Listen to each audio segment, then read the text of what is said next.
Saya ingin memperkenalkan Pak Ben sebelum kita serahkan waktu ini kepada Pak Ben. Nah, mungkin semua yang hadir di sini sudah tahu juga bahwa sebetulnya Pak Ben ini adalah adik kandung saya, ya. Jadi sebetulnya Pak Ben mengatakan kepada saya bahwa dia ingin supaya acara ini lebih bersifat kekeluargaan karena memang Pak Ben dengan Ukrim juga sebetulnya punya koneksi yang cukup panjang karena kehadiran kami di sini. Di samping itu juga mungkin Pak Ben ini punya beberapa hubungan lain dengan saudara-saudara kita di Ukrim, misalnya Pak Ben dengan Pak Widi Iskandar, dosen di Fakultas Teknik, juga sebetulnya pernah satu kantor dulu ya di tahun-tahun 1990, sudah lama sekali, yaitu pada waktu Pak Widi Iskandar baru selesai kuliah di Ukrim. Kemudian Pak Ben juga pernah menjadi teman satu kuliah Pak Dr. F.X. Sugianto yang sekarang mengajar dinamika ya. Waktu mereka berdua menempuh studi S2 di AIT di Bangkok. Kemudian Pak Ben juga pernah mengadakan seminar di Ukrim di Fakultas Teknik. Kira-kira tahun lupa saya 2000 berapa? 2010, 2012 saya tidak ingat ya. Dan kemudian juga salah satu mahasiswa Ukrim Fakultas Teknik di tahun-tahun tersebut juga pernah kerja praktek di proyek pembangunan Sentul pada saat itu. Jadi sebetulnya kaitan antara Pak Ben dengan Ukrim banyak sekali, dan karena itu mungkin di dalam kita sebut saja ini sebetulnya berbagi pengalaman ya, seminar atau berbagi pengalaman yang saya rasa pasti akan bermanfaat bagi teman-teman semua. Nah, izinkan saya untuk men-share screen ini untuk memperlihatkan CV dari Pak Ben. Ini sudah kelihatan ya? Sudah, Pak. Baik, makasih. Nah, jadi Pak Ben lahir di Bandung pada tanggal 12 September tahun 1958. Beliau adik saya. Saya anak paling besar di keluarga, sedangkan Pak Ben ini adalah anak ketiga. Jadi di antara kami berdua ada seorang adik perempuan saya dan masih ada satu adik perempuan lagi. Dan ini adalah keluarga Pak Ben. Jadi Pak Ben menikah dengan Ibu Ai Musliati Mustopo, dan kemudian anak-anaknya yang sudah dewasa, Yosua yang sekarang sedang mengambil studi S3 di satu negara kecil di Eropa yang namanya Liechtenstein ya, dekat perbatasan Swiss, dan putri mereka adalah Kara yang sekarang berpraktek sebagai seorang psikolog di Jakarta. Jadi ini keluarga Pak Ben. Saya akan bacakan juga riwayat pendidikan beliau. Pak Ben menyelesaikan studi S1 di Institut Teknologi Bandung di ITB, jurusan Teknik Sipil, lulus pada tahun 1982.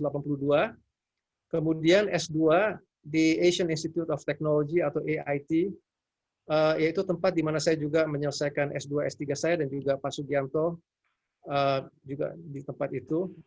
Tapi Pak Ben menyelesaikan studinya di Prodi Construction Engineering dan Management, lulusnya tahun 1990.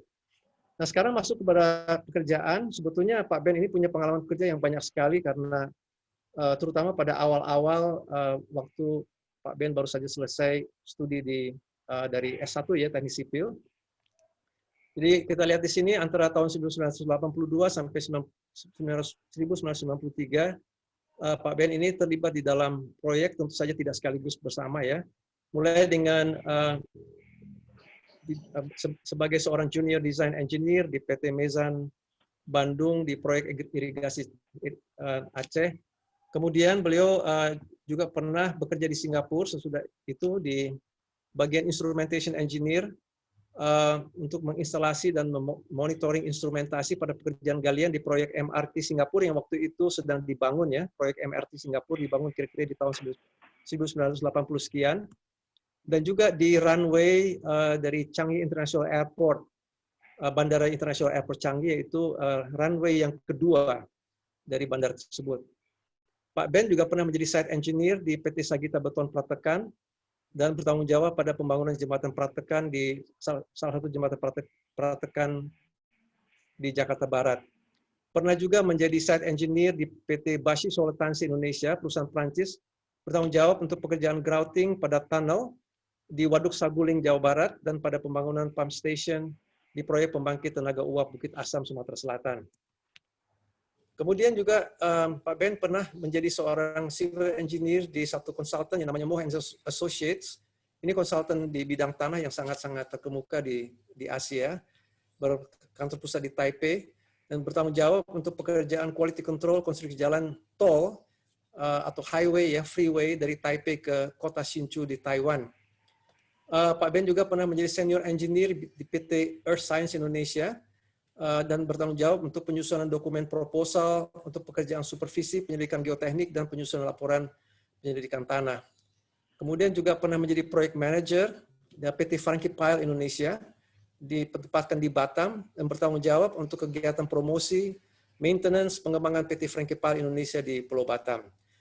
Di tengah-tengah semua pengalaman lapangan itu, Pak Ben juga pernah menjadi koordinator Laboratorium Mekanika Teknik di Universitas Kristen Maranatha, Bandung. Nah, pada tahun 1993 sampai 2020, sebagian besar pekerjaan Pak Ben adalah pada PT Sentul, jadi Bukit Sentul. Jadi dimulai dengan kedudukan beliau sebagai supervising engineer dari PT Royal Sentul Highlands, yang pada waktu itu baru dibuka kantornya ya, kurang lebih. Dan tanggung jawabnya adalah supervisi untuk pekerjaan pemindahan tanah, konstruksi spine road atau konstruksi jalan utama dari proyek perumahan yang besar sekali itu, kemudian proyek bendungan, kemudian water intake structure, kemudian juga instalasi pipa air bersih utama, water treatment plant, dan juga lapang golf. Dan ini semua yang akan disampaikan oleh Pak Ben pada sore hari ini, sebetulnya berkenaan sebagian besar sekali dengan pekerjaan-pekerjaan ini. Jadi yang saya minta Pak Ben untuk menjelaskan adalah bagaimanakah satu real estate yang begitu besar, sampai 2.700 hektar ya, itu besar sekali, itu dikembangkan dari satu lahan perkebunan karet yang sudah tidak bermanfaat menjadi satu kota satelit sebetulnya. Jadi kami ingin tahu bagaimana apa dulu yang dikerjakan, ya, barang sebesar begitu apa dulu yang dikerjakan, dan ini akan menjadi topik daripada apa yang akan Pak Ben akan sampaikan pada kita pada sore hari ini. Jadi juga sesudah itu beliau menjabat sebagai Division Head, Kepala Departemen Infrastruktur dari PT Bukit Sentul, dan dari tahun 1999 sampai 2020 pekerjaan beliau adalah sebagai Direktur Proyek. Jadi Direktur itu ada Direktur Keuangan, ada Direktur lain-lain, tapi ini adalah Direktur dari proyeknya, ya. Jadi yang langsung berurusan dengan pembangunan semua unsur-unsur infrastruktur di PT Bukit Sentul Tbk. Jadi tanggung jawab beliau adalah mengarahkan manajemen koordinasi kegiatan pembangunan di Bukit Sentul Urban Development Project, yang seperti sudah saya sampaikan tadi, sekarang ini luasnya adalah 2.700 hektar, dan jumlah rumahnya yang sekarang sudah dibangun di sana ada sekitar 6.000. Jadi memang satu real estate yang besar sekali. Tapi di tengah-tengah itu Pak Ben juga pernah bertanggung jawab untuk sesuatu yang lain, tidak ada hubungannya dengan Bukit Sentul, yaitu menjadi General Manager dari Operation Department PT Secure Paktama Indonesia. Ya, jadi ini sebetulnya adalah parent company dari Secure Parking yang kita tahu ada di mana-mana. Jadi bertanggung jawab atas aktivitas dan manajemen area parking yang dikelola oleh Secure Parking di seluruh area Jabotabek dan membawahi sekitar 6.000 orang pegawai. Jadi itu adalah CV dari Pak Ben. Pak Ben sekarang baru saja purna tugas di PT Sentul Tbk dan sekarang menjadi freelance consultant. Dan itu sebabnya juga saya sudah minta kepada Pak Ben untuk bisa menjelaskan semua apa yang sudah disampaikannya, sudah dilakukannya di dalam posisi beliau sebagai seorang project director di PT Bukit Sentul, menjadi pembelajaran bagi kita, dan ya diharapkan supaya kita semua bisa mendapatkan manfaat dari apa yang akan Pak Ben share. Jadi mungkin saya kira saya akan langsung silahkan Pak Ben untuk memulai presentasinya. Terima kasih. Baik, terima kasih. Sudah bisa langsung? Ya. Terima kasih Pak Sam. Kalau lihat CV saya, kalau positifnya bilang itu banyak senang dengan tantangan, jadi banyak pindah ya. Tapi bagi sebagian orang dianggapnya kutu loncat. Gitu. Oke, saya akan share beberapa pengalaman yang pernah saya alami untuk di tahap awal pembangunan Sentul City. Kita membangun satu kota yang luasnya targetnya adalah 2.700.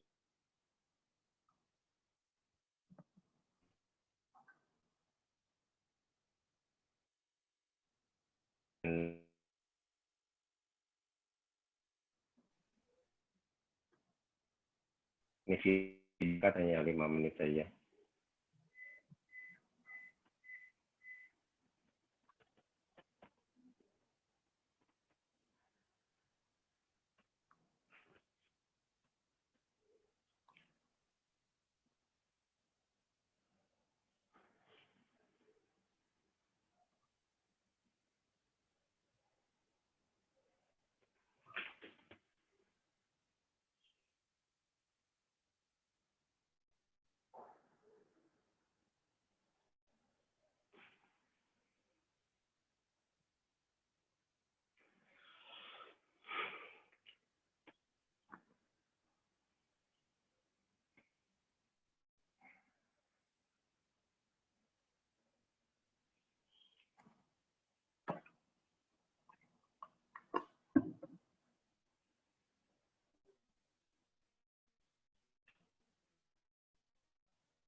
Mungkin memang belum ada yang share screen.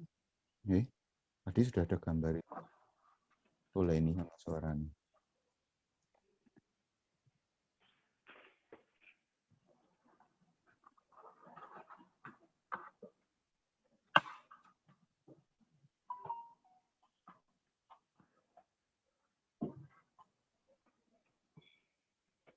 No one is sharing their screen at the moment. Really? Yeah. Who is the host then? It is the co-host. Co-host is. Oh, okay. Pak Sugi sudah ada nih. Sudah lihat film. Oh, okay. sorry. Yeah. Oh, sudah. Oh, sorry. Ini di. Sorry. Yeah. So.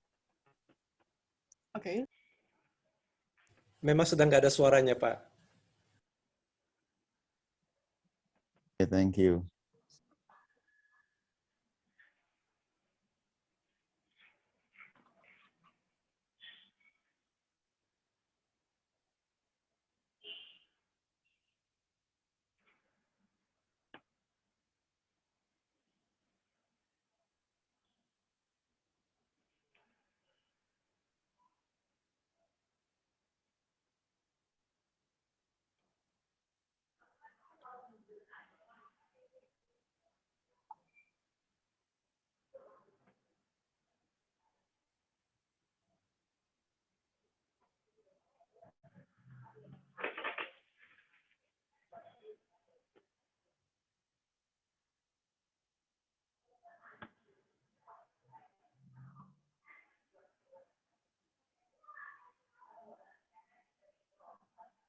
Baik, itu adalah, jadi Bapak Ibu lihat itu adalah gambaran dari kondisi Sentul City saat ini, di mana sudah ada penghuni lebih dari 6.000 karena kami sudah dibangun lebih dari 8.000 rumah ya. Jadi untuk mendapatkan untuk mencapai kota yang seperti itu, yang kita skalanya ada skala kota yang 2.700 hektar. Kalau saya lihat di Google dibandingkan dengan Magelang yang adalah sekitar 2.000 hektar, maka Sentul City termasuk besar ya. Dan yang baru dikembangkan, kalau saya boleh share lagi mulai dengan satu slide.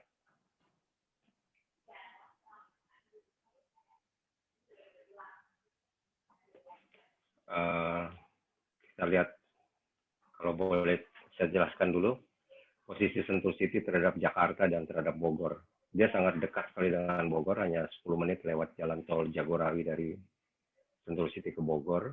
Apalagi sekarang sudah ada Bogor Ring Road yang nanti terakhir kita akan lihat perkembangannya. Kemudian,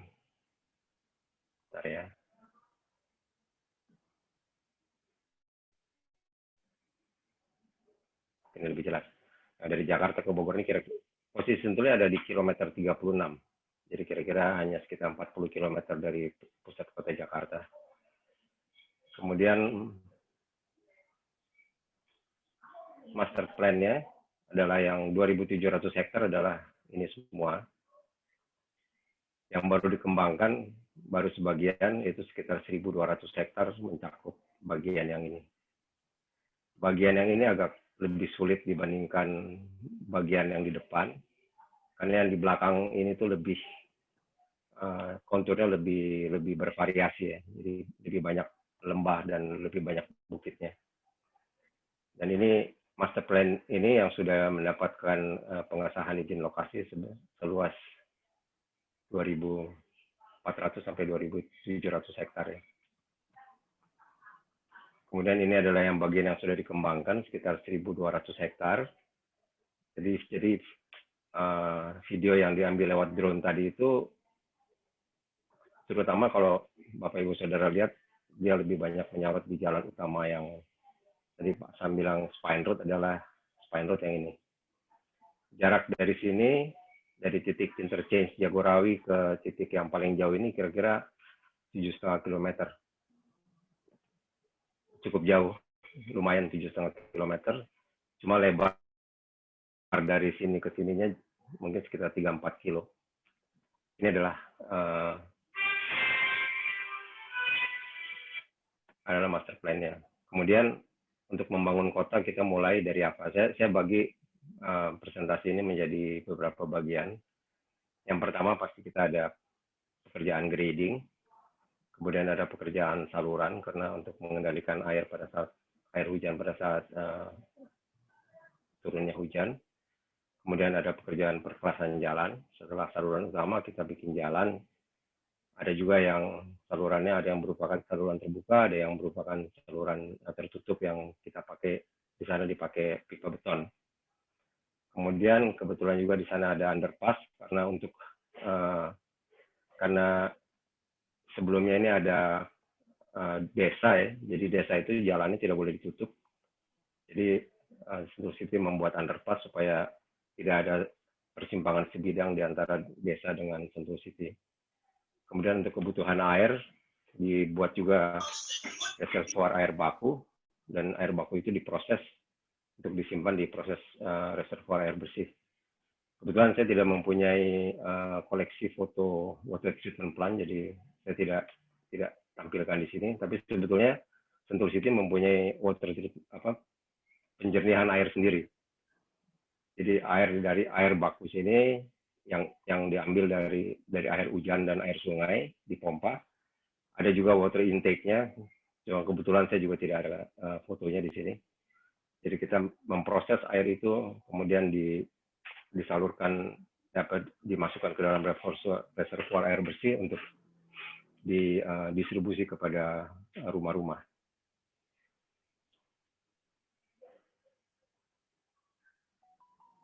Kita mulai dengan grading. awal pekerjaan grading tentunya, nah, kalau Bapak Ibu saudara lihat, awal dari Sentul City adalah seperti begini. Ini adalah hutan karet. Ini foto kebetulan diambil setelah ada diekspos. Ini adalah jalan utama yang tadi diperlihatkan. Jadi untuk mendapatkan alignment dan sebagainya, yang paling utama adalah yang pertama-tama masuk adalah para surveyor, teman-teman kita di surveyor ya. Tugas mereka cukup berat, tidak boleh salah untuk menempatkan patok-patok ini supaya tidak ada salah buka lahan. Ini semua kebun karet yang sudah tidak produktif. Dan ini alignment ini dibuka dengan pengukuran.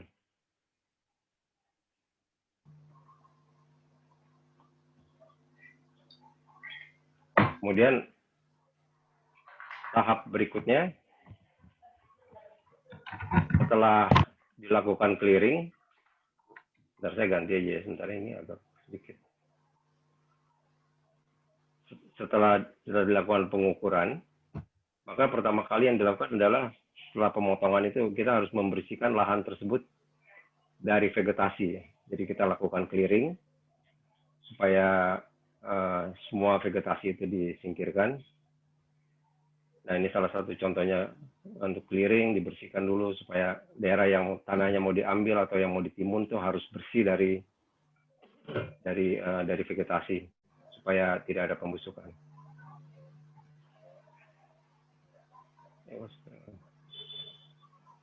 Nah, ini bisa dilihat sebetulnya lahannya juga tidak mudah. Ini tanah ini sangat jelek. Tanah ini sangat jelek sehingga harus dibuang. Pada saat itu karena masih banyak tempat yang lowong, jadi material itu digeser ke pinggir aja gitu. Dan karena banyak hujan, jadi disiapkanlah terpal-terpal ini untuk melindungi tanah-tanah yang sudah dilakukan penimbunan, karena penimbunan ini dilakukan dengan benar ya. Kalau ada yang sudah mengambil pelajaran mekanika tanah, itu tahu bagaimana proses kompaksinya. Nah, ini juga pemadatan dilakukan dengan kompaktor. Ada yang seperti ini, ada juga jenis yang lainnya. Mungkin teman-teman mahasiswa juga belajar alat-alat berat, mungkin nanti pada saatnya teman-teman akan berkenalan dengan alat-alat ini. Ini ada bulldozer, ini ada dozer compactor, kemudian ada dump truck-nya, ada ekskavator dan lain-lain. Nah, ini bulldozer, ini kompaktornya. Jadi saya paling favorit ini adalah alat ini ya. Jadi dia biasanya kalau secara teknis orang dozer didorong supaya mendapatkan satu ketebalan tanah, baru di belakangnya kompaktor. Kalau alat ini dia sambil mendorong, dia bisa langsung melakukan kompaksi. Nah, ini adalah pemasangan subsoil drainage. Subsoil drainage mungkin nanti teman-teman juga bisa belajar, bisa tanya kepada Pak Sam atau kepada Pak Sugianto. Jadi fungsinya ini adalah untuk mengontrol muka air tanah, supaya muka air tanah tidak naik dan bisa mengganggu timbunan yang sudah dibentuk. Jadi ini adalah terdiri atas pipa yang diberi lubang di pinggirnya, dan kemudian ada batu koral atau batu pecah, kemudian dibungkus dengan geotekstil. Jadi seperti lontong gitu bentuknya. Dan air akan mengalir di pipa itu dan keluar ke tempat yang sudah ditentukan. Jadi ini untuk Bukit Sentul, subsoil drainage ini sangat penting. Nah, ini yang tadi di bawahnya ada subsoil drain, sekarang sudah naik mungkin 5-6 meter sampai 7 meter. Ada kompaksinya seperti ini, dump truck-nya juga banyak. Nah, ada satu alat juga yang namanya scraper. Kami beruntung bisa mendapatkan alat-alat tambang ini. Ini sebetulnya sangat jarang developer menggunakan alat-alat besar ini. Ini besar, ini adalah bulldozer Caterpillar yang D10. dengan ada ripernya, dan juga mungkin teman-teman akan belajar itu nanti. Ini sangat efektif. Cara kerja scraper mungkin nanti akan dijelaskan oleh dosen teman-teman ya. Ini contoh lain. Nah, seperti biasa dan menjadi keharusan, setiap pekerjaan timuran itu harus selalu dites. Kita selalu melakukan density test, untuk field density test dengan Sencon. Mungkin ada beberapa teman juga yang sudah melakukan hal ini di laboratorium. Ini adalah bagian yang sudah dipotong dan sudah menjadi seperti ini sekarang. Itu adalah kurang lebih pekerjaan grading. Semoga bisa sedikit mendapat gambaran sedikit apa yang dilakukan pada tahap awal satu pengembangan satu lokasi. Kemudian yang kedua adalah pekerjaan saluran utama. Kalau setelah grading saluran air hujan itu tidak dikendalikan, maka air hujan itu akan merusak pekerjaan yang sudah kita lakukan. Jadi saluran utama adalah penting. Di sini saluran pertama yang dibuat adalah saluran terbuka dengan kebetulan disentuh banyak sekali batu-batu besar, jadi kita manfaatkan untuk dipakai di saluran. Tujuannya adalah untuk memecah energi. Saluran seperti ini, mohon maaf ini agak sedikit buram ya. Jadi struktur saluran ini ada geotekstilnya, ini ada material lebih halus, kemudian material yang lebih kasar, kemudian ada pemecah energi. Ini sudah hampir jadi. Dan satu kali hujan besar terjadi, karena di sebelah hulunya itu masih banyak sekali pekerjaan tanah, maka terjadi erosi dan saluran tertutup seperti ini. Dan pada saat pekerjaan itu banyak hal yang tidak selamanya berhasil di desain ya. Kadang-kadang dalam saat mendesain, desainer itu hanya memikirkan hasil akhir. Padahal yang penting juga diperhatikan adalah proses. Jadi kalau hasil akhir dari saluran ini sebetulnya ideal. Kalau di pinggirnya di pinggir-pinggir sini udah ada rumput, air mengalir di sini bagus sekali gitu. Tapi pada saat pembangunan ternyata kenyataannya seperti ini gitu. Yang ada lumpur dan semua batuan yang menjadi pemecah energi itu tertutup dan jadi tidak ada gunanya. Jadi saluran ini kami ganti dengan bronjong. Mungkin Bapak Ibu Saudara atau teman-teman juga tahu yang namanya bronjong itu keranjang kawat yang diisi batu-batu pecah ya, yang besar-besar. Nah, kemudian setelah jalan tentu ada perkerasan jalan. Dan ini adalah setelah badan jalan selesai, ada subgrade selesai nih. Ini adalah penyebaran base course. Base course itu batu pecah ya. Yang di sini dipakai batu pecah, ditebar. Kemudian setelah itu ada lapisannya CTB. Di sini ini CTB itu cement treated base. Jadi lapisan yang tadi dikasih semen supaya bisa dapat kekuatan sedikit lebih tinggi kekuatannya. Kemudian di atas itu baru diberikan ATB. ATB itu adalah asphalt treated base. Supaya lebih baik hasilnya. Sebetulnya di atas ini akan ada satu lapisan lagi yang namanya yang hot roll sheet ya, HRS. Itu kira-kira 3 cm lapisan aus. Jadi kendaraan itu tidak merusak bagian ini. Kemudian ini, dan kalau kita lihat karena disentul curah hujannya tinggi, memakai material ini tuh kalau hujan tuh ternyata materialnya gampang sekali terbawa sama air hujan karena kontur sentul yang begitu tirenya yang begitu turun naik ya. Oleh sebab itu kami ganti dengan limestone. Limestone itu batu kapur yang besar-besar. Untuk sub base-nya itu ukurannya antara 20 sampai 30 cm supaya bisa disusun dengan baik. Kemudian baru di atas itu dikasih batu pecah. Jadi dalam satu pembangunan pekerjaan konstruksi tidak selamanya desain itu diikuti gitu. Kalau di lapangannya tidak memenuhi tidak bisa dilakukan, tidak bisa menghasilkan satu produk yang baik, maka kita harus cari cara atau kita berdiskusi dengan kontraktor apa yang menjadi hal yang terbaik buat kita lakukan di lapangan.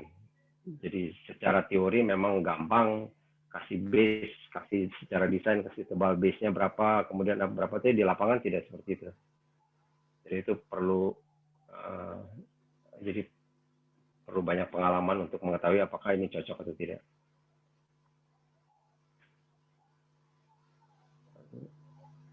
Nah, ini adalah jalan yang tadi.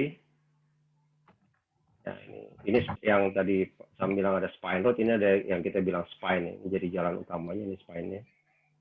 Ini sebagian sudah mulai ada pembangunan rumah di sini juga ada rumah. Ini tadinya semuanya hutan karet, seperti yang video awal yang foto awal yang saya berikan. Ini diambil dari sudut yang berbeda. Tadi saluran utamanya itu ada di pinggir sini. Jadi sebetulnya di tengah-tengah sini sebetulnya tadinya ada sungai kecil. Sungai kecil itu melintas di sini gitu ya. Dia sampai ke sini. Tapi kemudian aliran itu kita geser ke samping sini. Itu juga satu pekerjaan yang menarik.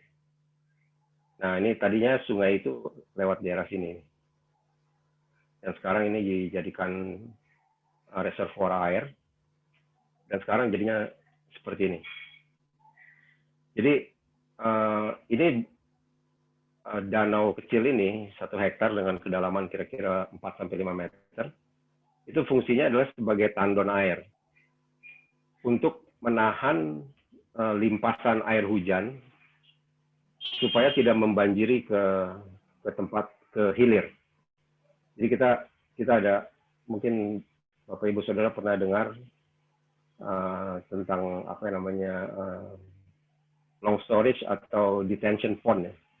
Ini kita kategorikan sebagai detention pond. Jadi air hujan itu ditampung di danau ini, kemudian dikeluarkan sesuai dengan yang desain yang kita buat supaya di hilirnya itu terkontrol.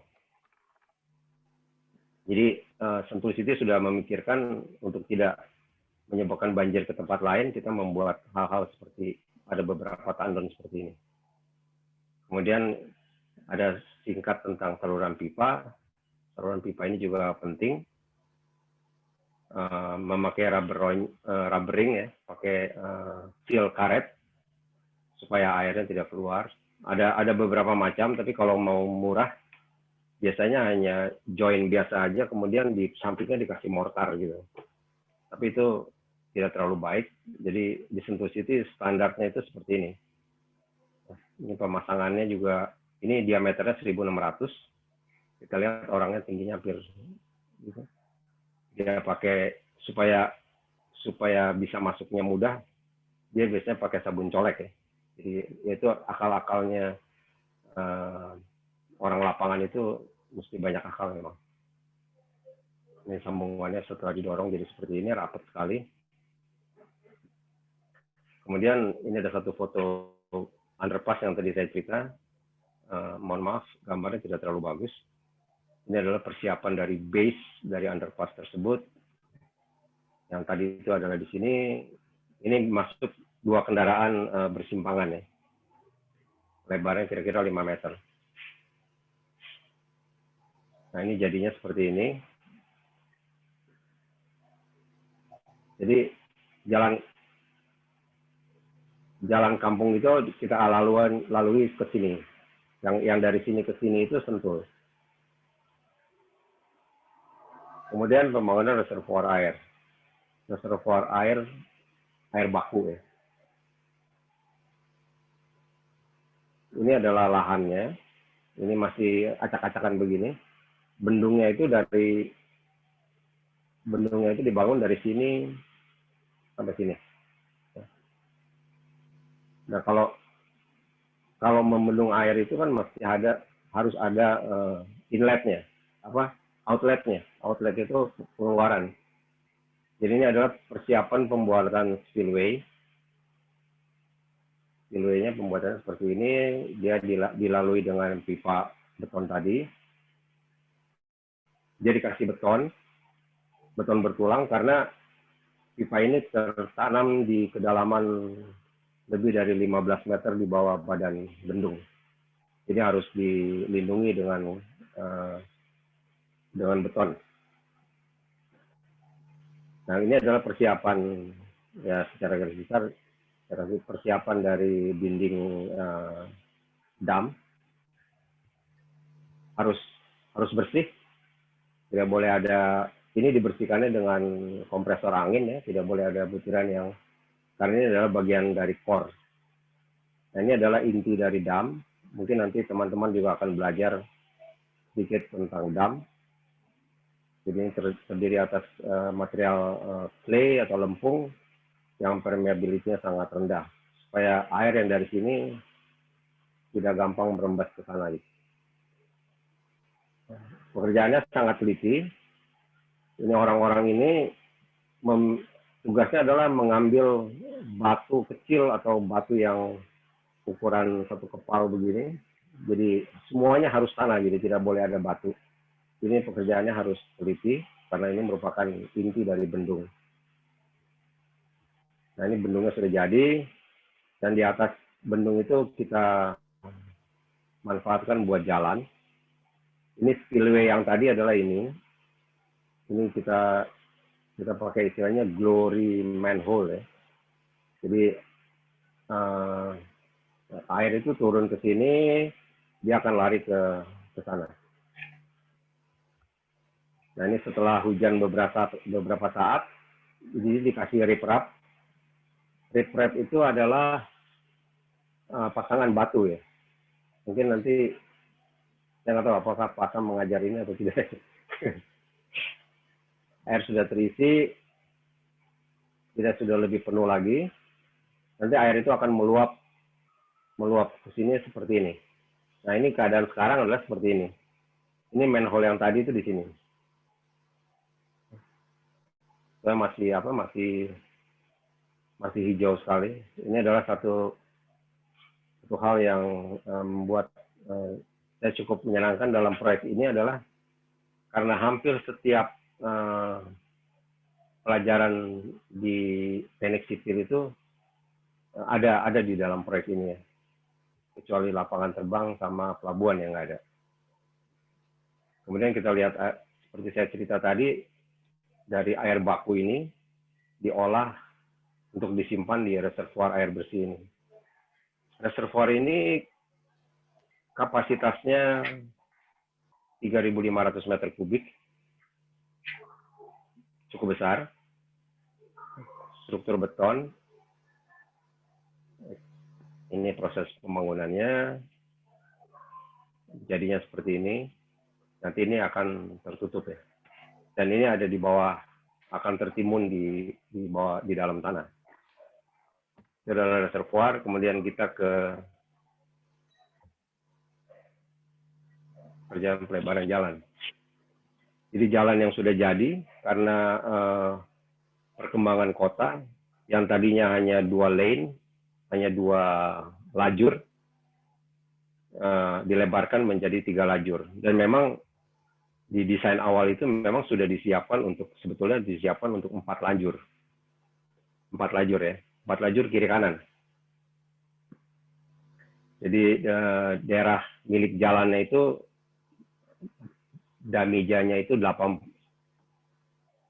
awalnya 80 meter, kemudian karena satu hal dianggap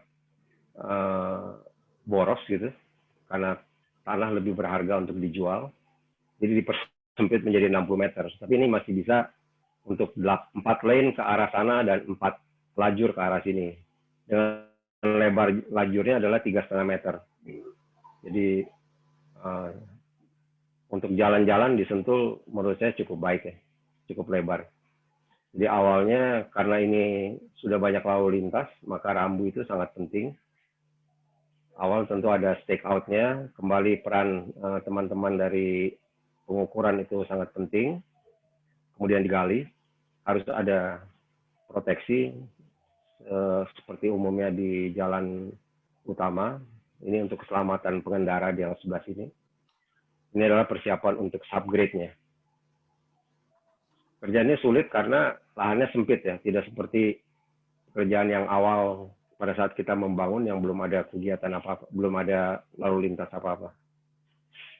Kemudian ini adalah persiapan buat subgrade. Subgrade tahu ya, lapisan dari tanahnya. Kadang-kadang diperlukan juga di daerah pinggir sini atau di daerah sini. Itu subdrain, subsoil drainage. Nanti detailnya mungkin bisa diajarkan oleh dosen dari teman-teman. Gunanya adalah untuk menurunkan muka air tanah sebetulnya. Jadi musuh utama jalan itu adalah air ya. Jadi kalau air terlalu tinggi mendekati permukaan tanah ini maka jalan itu akan cepat rusak. Nah, setelah subgrade-nya selesai, ini adalah pemasangan ada kanstinnya, apa ini? Kalau bahasa Indonesianya apa ya? Tepian ya, beton jepit atau apa? Kita bilangnya kanstin.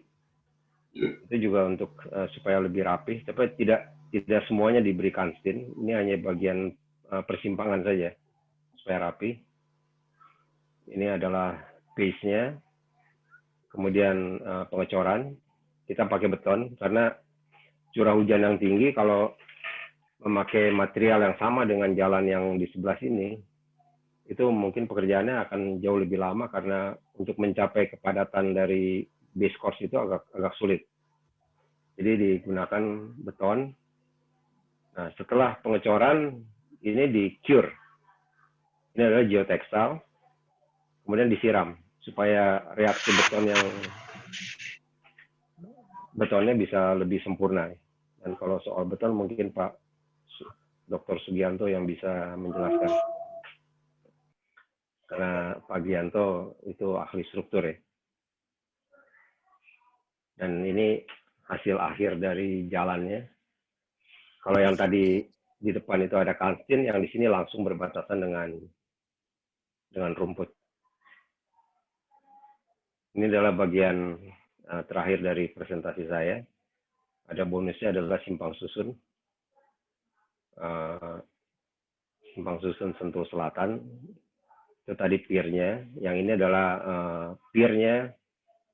Kemudian ini, kalau sekarang sudah ada beton precast ya. Produksi dari beberapa kontraktor BUMN. Jadi pada saat itu kami melakukan pekerjaan cast in situ BIM ini di lapangan. Dan ini adalah simpang susunnya yang udah jadi. Ini adalah pembangunan flyover dari Jasa Marga. Karena padatnya lalu lintas dari Jagorawi yang arah Jakarta, ini dari Jakarta dari sana, untuk ke arah Bogor, maka mereka membuat flyover seperti ini. Jadi dari Bogor udah langsung naik, bisa langsung menuju Bogor. Jadi saya rasa seperti itu presentasi saya. Mungkin agak terlalu cepat, tapi kalau ada yang mau ditanyakan silahkan. Mohon maaf kalau presentasinya dirasakan terlalu cepat ya. Saya harap teman-teman dan Bapak Ibu tidak ngantuk karena waktu. Setelah makan siang biasanya waktu yang paling tidak nyaman untuk mendengarkan sesuatu kuliah atau apa. Demikian Pak Samuel.